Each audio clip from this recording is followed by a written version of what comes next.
11তম গ্রেডে বেতন সহ ৩ দাবিতে আজ দ্বিতীয় দিনের মতো অনির্দিষ্টকালের কর্মবিরতি পালন করছেন সরকারি প্রাথমিক বিদ্যালয়ের সহকারী শিক্ষকরা। এতে দেশের সব সরকারি প্রাথমিক বিদ্যালয়গুলোতে ক্লাস বন্ধ রয়েছে। এতে ক্ষতির মুখে পড়েছে 1 কোটিরও বেশি শিশু শিক্ষার্থী। সহকর্মীদের তথ্য ও ছবিতে প্রতিবেদন। চাকরির শুরুতে 11তম গ্রেড নির্ধারণ সহ ৩ দফা দাবিতে আন্দোলনরত সরকারি শিক্ষকরা খুলনায় পূর্ণদিবস কর্মবিরতি পালন করছেন। এতে দ্বিতীয় দিনেও জেলার বিভিন্ন সরকারি প্রাথমিক বিদ্যালয়ে পাঠদান কার্যক্রম বন্ধ রয়েছে। তবুও ক্লাসের শিক্ষার্থী এসেছিলেন শিক্ষকের অপেক্ষায়। খেলাধুলা করছি, হই হুল্লোড় করছি, খাওয়া দাওয়া করছি, এইভাবেই আমাদের সময় কাটছে। শিক্ষকরা বলছেন দাবি আদায় না হওয়া পর্যন্ত এই কর্মবিরতি চলবে। আমাদের পরবর্তীতে সেইভাবে আমাদের অতিরিক্ত ক্লাস নিতে হবে, সেভাবে আমরা পোষাবো।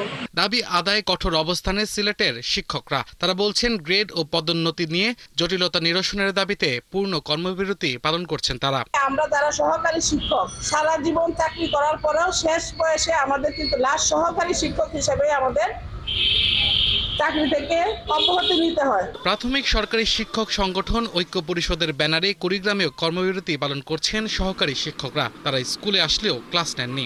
বাংলাদেশ প্রাথমিক সহকারী শিক্ষক সংগঠন ঐক্য পরিষদের নেতৃত্বে সারা দেশব্যাপী আমরা দীর্ঘ 1 মাস ধরে বিভিন্ন কর্মসূচি পালন করে আসছি। নীলফামারীতে শিক্ষার্থীরা ক্লাসে এসে শিক্ষকদের অপেক্ষায় থাকতে দেখা গেছে, তবে কেউ পাঠদানে আসেননি।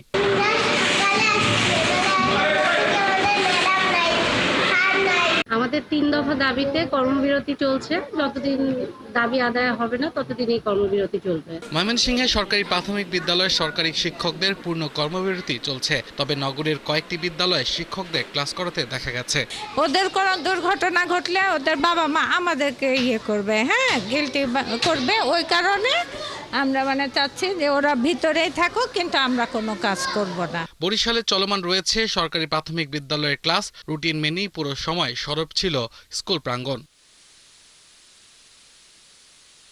প্রাথমিক শিক্ষা অধিদপ্তরের তথ্য বলছে দেশে ৬৫,৬২০টি সরকারি প্রাথমিক বিদ্যালয়ে ৪.৫ লাখের বেশি সহকারী শিক্ষক কর্মরত। আব্দুল্লাল মামুন, ৭১।